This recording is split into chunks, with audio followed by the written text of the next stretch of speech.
Dios bendiga más. Venía yo desde enero que no venía un miércoles a la iglesia. No, por supuesto he venido, pero hice un compromiso desde el mes pasado, por lo que tuve que venir. Pero bendecido y gracias al Señor que me permite estar aquí en esta noche. Y más que nada para hablar de su palabra, de lo que Él ha puesto en mí. Le ha placido que sea yo en esta noche. Inmediatamente, antes que nada, vamos a orar. Ya conocemos el tema, que es el pasaje familiar. Es restaurados. Jael leyó un versículo, está al inicio del culto, pero como a mí me dijeron que yo no tenía que tomar el versículo específico del tema, yo de adelantado lo cambié para la prédica. Pero primero vamos a orar antes que nada. Señor, te damos gracias por este hermoso culto, Señor, que nos has permitido celebrar. Gracias por tu presencia en esta noche, Dios. Te pedimos, Espíritu Santo, que ahora, Padre, seas tú, oh Dios, el que hable, papá, que yo simplemente sea tu instrumento, el micrófono por el que tu voz se va a escuchar, Señor. Estoy en tus manos en esta noche, en el nombre de Jesús. Amén. Antes de entrar en materia, quiero repartir 3 hojas en blanco que tengo aquí. Entonces, ¿para qué? Para un ejemplo que voy a poner más tarde. Michela, por favor, toma una. Pásamela una a Manuel. Y la otra, dámesela a Irene. Son 4, pero la idea era 3. Fue por voltear la cara que te llamé. Muy bien. Entonces, inmediatamente vamos a empezar en el tema. ¿Qué es restauración? En la Biblia, la restauración se entiende como la acción de Dios de devolver algo a su estado original o de mejorarlo. O sea, restaurar es devolver algo a su estado original, al estado base en el que estuvo, o mejorarlo. Tenemos el ejemplo en el versículo que Jael leyó, que decía que el alfarero estaba construyendo una vasija, vio como que no le estaba quedando muy bonita, muy bella, él la desbarató e intentó hacerla de una mejor manera, de una manera más delicada, más sofisticada, etc. Pero vamos a darle un enfoque un poquito distinto. Vamos a arrancar diciendo que primero, para que algo tenga que ser restaurado, ¿cuál es la condición que tiene que cumplirse antes? Tiene que quebrarse, tiene que romperse, tiene que desbaratarse, coloquialmente hablando. No podemos arreglar nada que ya está bien, que ya está bien. Podemos mejorarlo, pero no podemos arreglarlo. Entonces, transportando eso a la vida del cristiano, del creyente, del ser humano, cuando un ser humano, un cristiano, está en ese estado que está roto, desbaratado, un estado deplorable, a este punto como cristianos podemos llegar de 3 maneras. En primer lugar, bueno, no tanto como cristianos, sino como persona en general. En primer lugar, podemos llegar a este punto a 3 motivos. Nuestra desobediencia hace que tengamos que ser restaurados. Un propósito de Dios, muchas veces Dios usa la destrucción tanto de tus emociones, no vamos a hablar literalmente físicamente hablando, para manifestar un propósito. O en tercer lugar, que nunca hemos estado cerca de Él. Básicamente que estamos en él por defecto del ser humano, un pecador que necesita arrepentimiento. Esas son las 3, bueno, vamos a decir los 3 puntos que nos llevan a esa necesidad de restauración. Y quería empezar hablando por eso, para ir temática, porque no puedo hablar ya de cuando estamos restaurados sin hablar de por qué necesitamos restauración, lógicamente. Entonces, por la desobediencia, es muy sencillo. Cuando Dios nos dice algo, por ahí no es, así no es, así no es que yo quiero, y nosotros decimos, por ahí es que yo quiero, y así es que a mí me gusta. Ese es el primer estado, cuando tenemos la señal bastante clara de que esa no es la manera, pero nosotros, porque nosotros sí, somos los que no la sabemos, esa es la manera que queremos hacerlo. Y debido a eso, vienen las consecuencias, porque todo en la vida trae consecuencias, sean buenas o malas.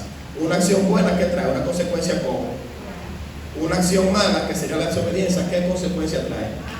No podemos esperar desobedecer a Dios y que nos lluevan flores del cielo. La palabra de Dios dice: lo que siembra cosechas. Si siembras desobediencia, no vas a descosechar bendición. ¿Qué tú vas a descosechar? La consecuencia de esa desobediencia. Primer punto, ser muy cuidadosos cuando escuchamos la voz de Dios.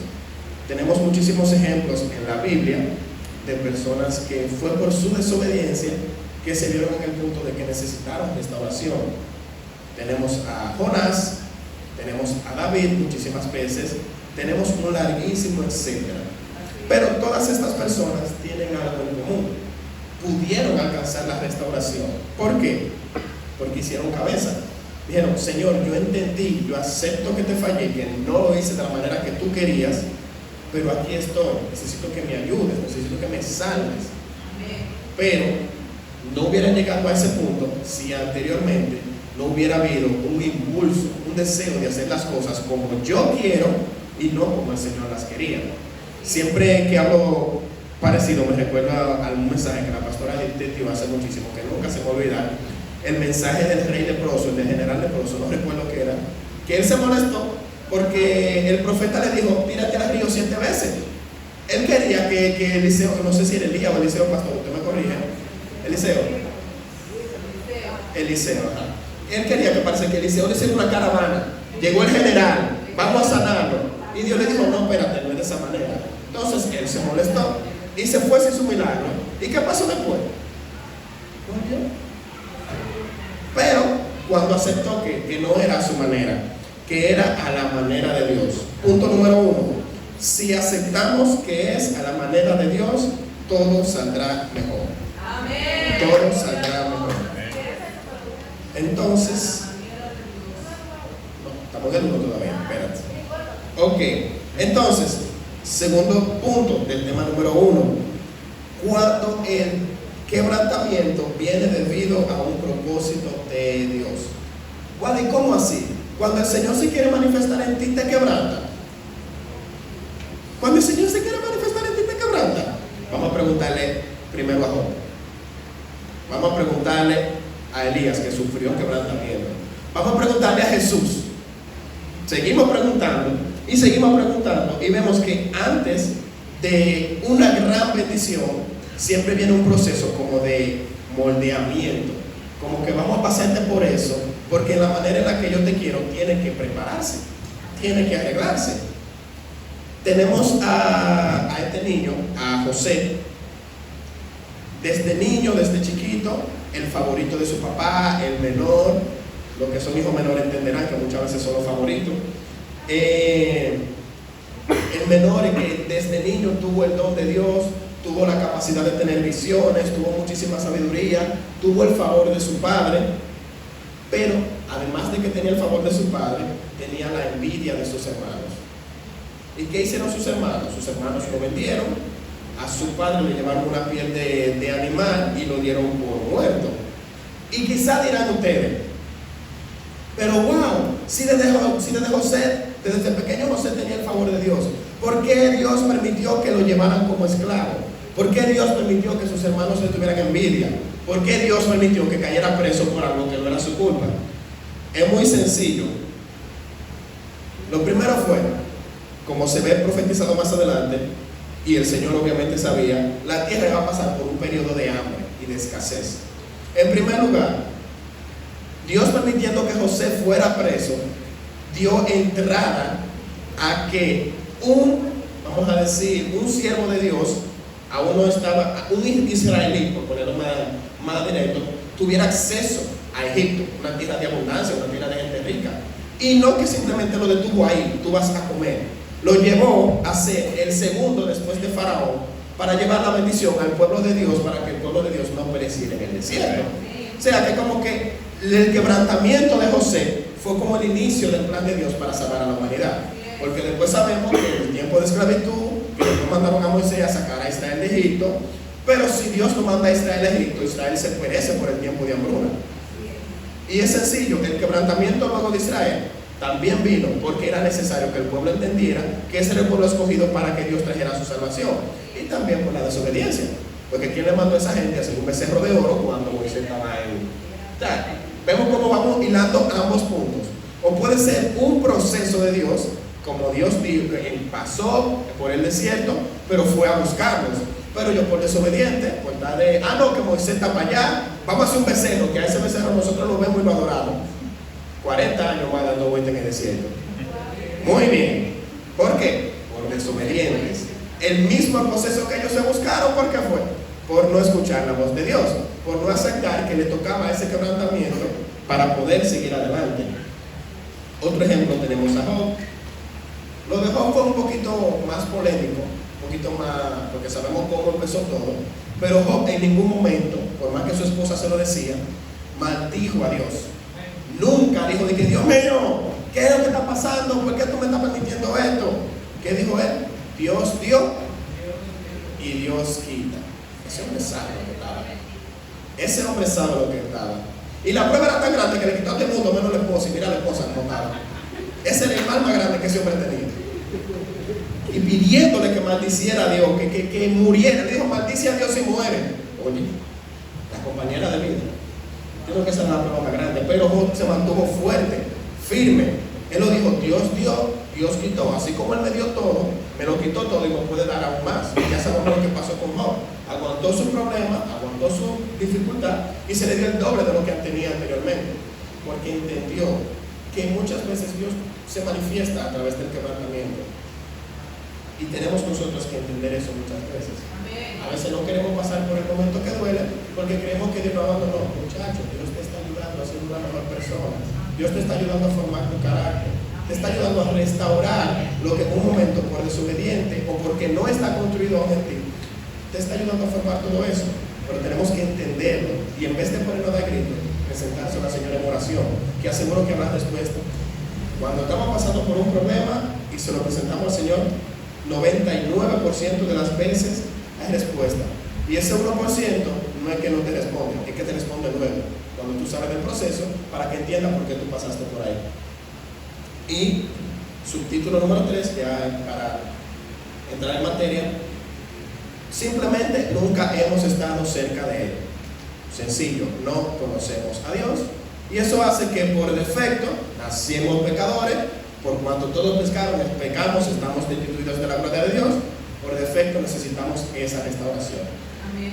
Que Dios bendiga a la iglesia. Mayoría de aquí estamos en ese proceso, estamos siendo restaurados porque no de una vez un proceso, pero Dios nos está construyendo poco a poco como Él quiere, hacer la vasija que Él quiere.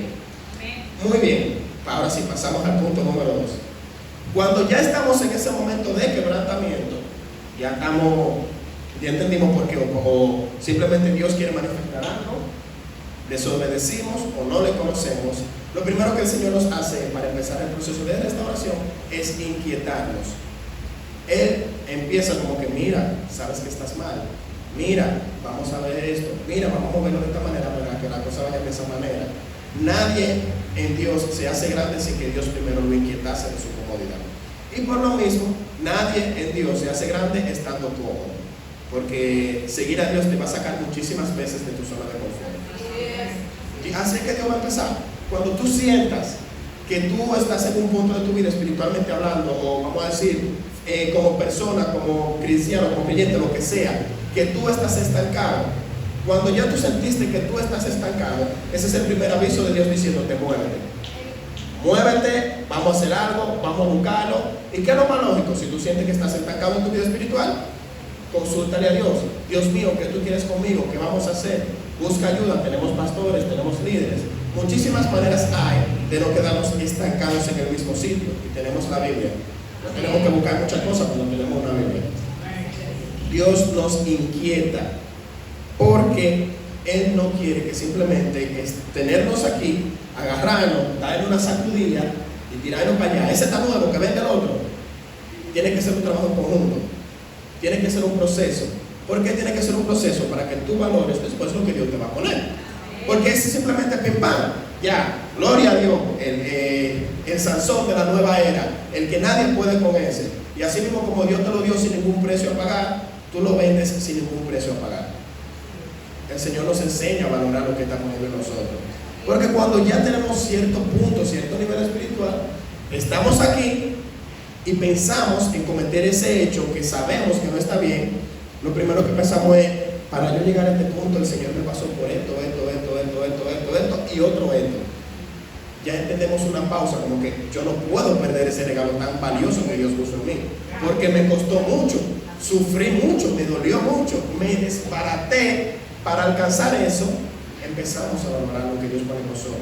Cuando dejamos que sea un proceso continuo, pero el proceso continuo, adivina, eso es en conjunto. Dios no lo va a hacer solo, porque Él quiere involucrarte a ti, para que tú lo conozcas, para que no nos pase como dijo Jesús: Jesús, en tu nombre echamos fuera demonios, esto, y que Él nos diga cuando estemos allá: yo no te conozco a ti. Qué horrible, qué horrible. Como que, wow, pasando la vida entera como cristianos, echando fuera demonios y esto y lo otro, y que el Señor nos conozca, nos diga: apartado de mí, porque yo no te conozco.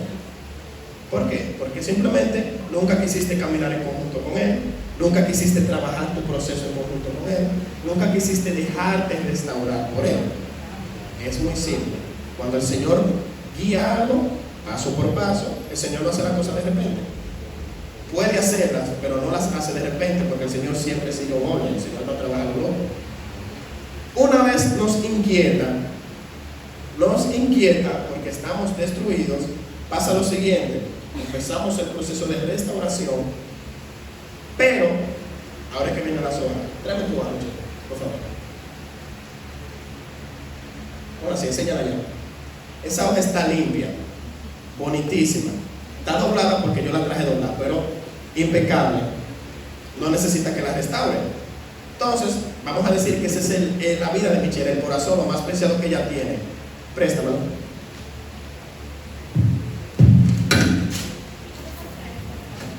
Ya yo le rompí lo más preciado que ella tenía.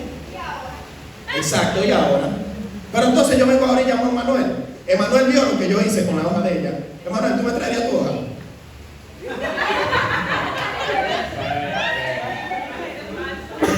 Bueno, yo la llevaría porque es necesario.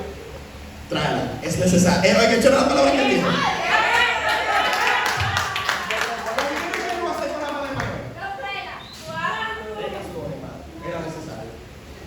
Iribel, ¿traerías la hoja? Eso es lo más preciado que tienes. Trae la hoja. ¿Sabes lo que va a pasar, verdad?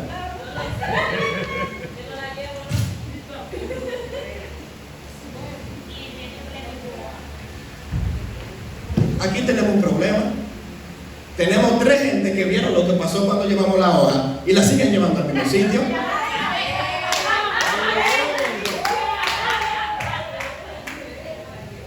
Punto número 3.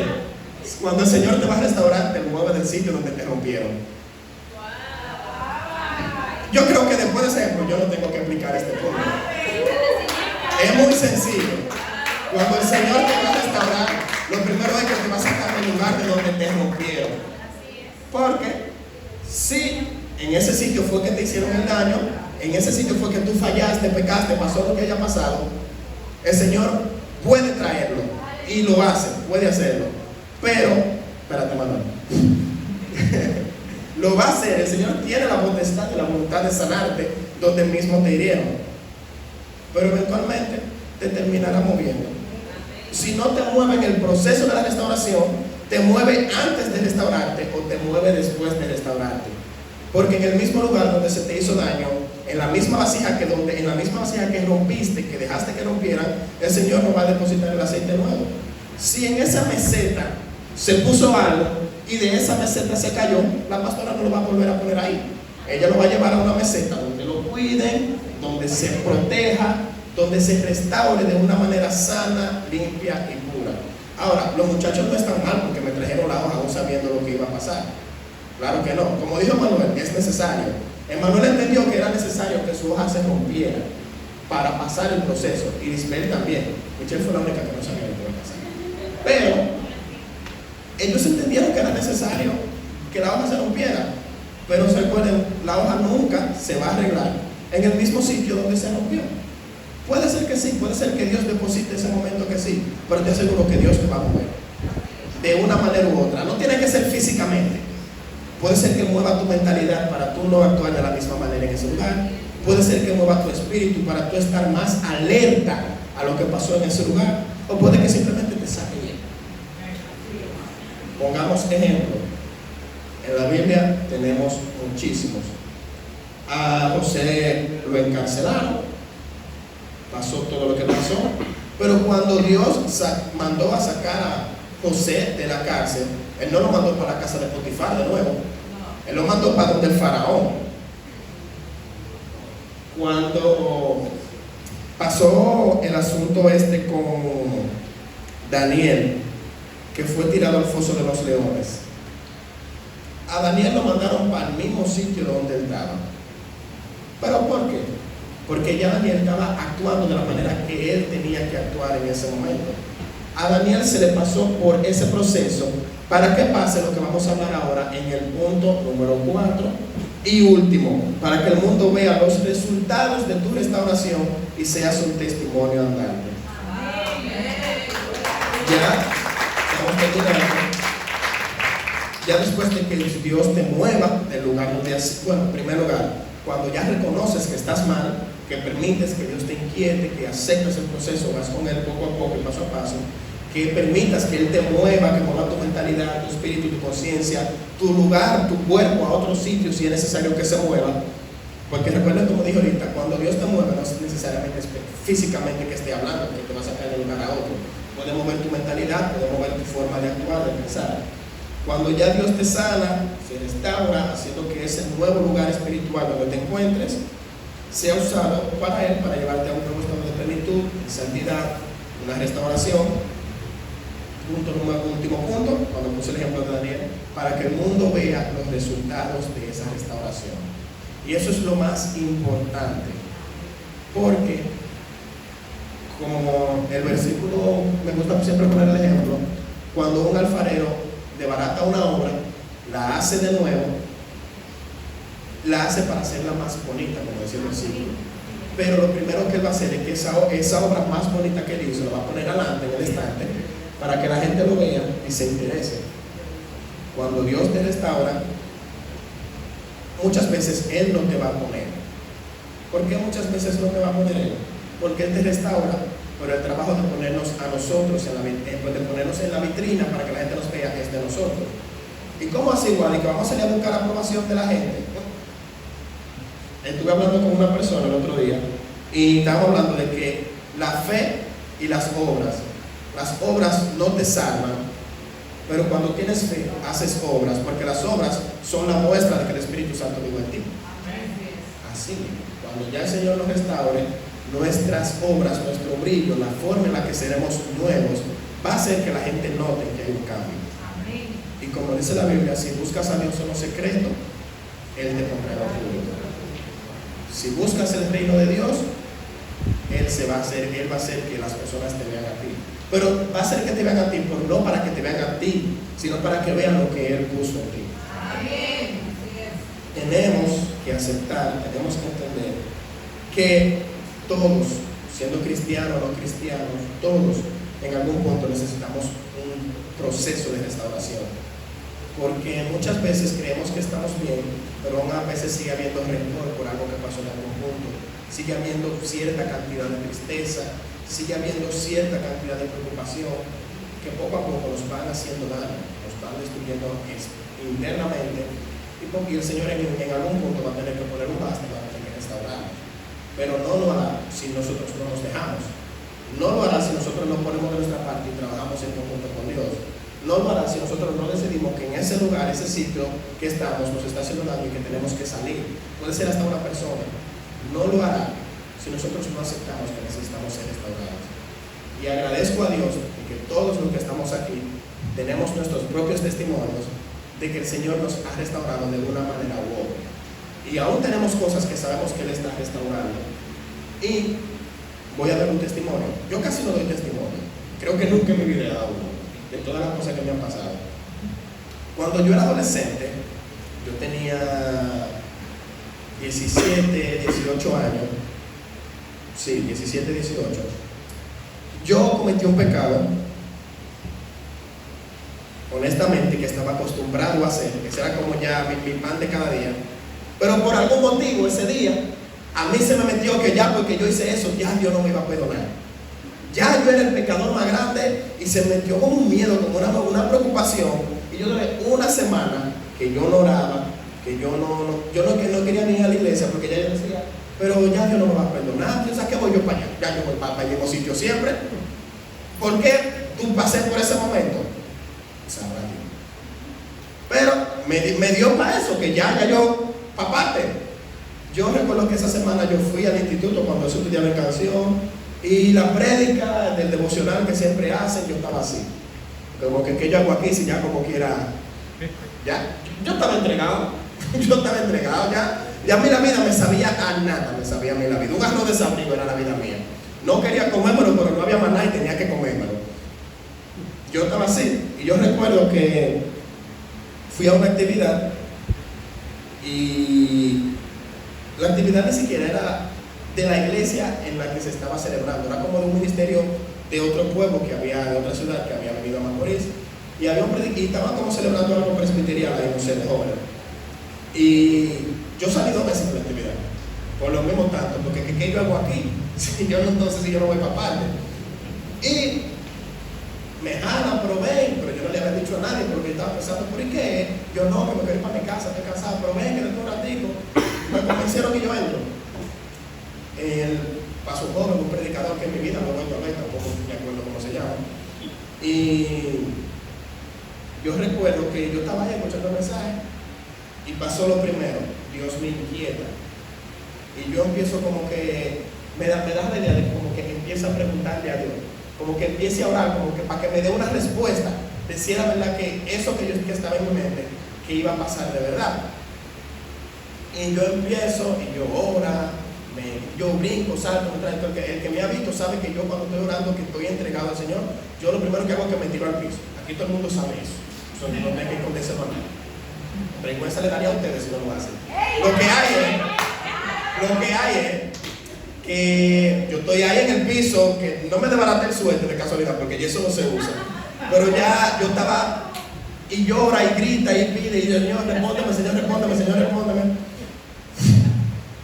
Y Señor, respóndeme, Señor, respóndeme. Entonces, el joven en cuestión, él empieza a llamar a unos cuantos jóvenes y le da una palabra de parte de Dios. Algo muy importante, que él siempre se lo daba como de manera pública, o sea, a través del micrófono. Y yo estoy por una esquina dando gritos y extrañándome, que Señor respóndeme, que Señor respóndeme. Pero él me llama, pero lo hace de una manera distinta. Él va donde mí, él no me llama, o sea, él va donde mí y me topa y me dice, ven acá. Cuando yo me acerco, él me agarra por aquí, que nunca se me olvida, me mira a los ojos y lo primero que me dice, que así mismo me lo dijo, nunca se me olvida, manito, Dios conoce tu corazón y Él te mandó a decir que Él te perdona. Yo duré, que si la actividad después de duró 15 minutos, yo duré 25 dando gritos. Porque fue como que una semana entera pasando por ese proceso, por esa dificultad, y en el momento que Dios me inquietó, que yo acepté que, ok, déjame mover, déjame preguntar, déjame qué es lo que Él quiere, ahí mismo me dio la respuesta. Mi restauración vino porque yo acepté que necesitaba ser restaurado, porque yo empecé a preguntarle, Señor, ¿qué es lo que tú quieres conmigo? ¿Qué tú vas a hacer conmigo? ¿Verdad que ya yo quedé aquí? Si yo no me hubiera puesto a buscar eso, quién sabe dónde yo estuviera el día de hoy. Pero ¿qué pasa? Me dejé inquietar. Y esa es la palabra que tenemos esta noche. Vamos a dejarnos inquietar y vamos a preguntarle al Señor, Señor, ¿qué hace falta que restaures en mí? Porque yo quiero ser restaurado. ¿Hemos sido restaurados en cada una de las cosas que tenemos? Sí, pero siempre habrá una extra. Hasta que, como dijo Pablo, alcancemos la plenitud del varón perfecto, puro y sin mancha delante de Dios. Vamos a ponerlo de pie. Y vamos a orar. Yo no voy a orar por usted. Ore usted. Usted sabe lo que tiene su corazón. Usted sabe lo que tiene su mente. Brevemente preséntate ante el Señor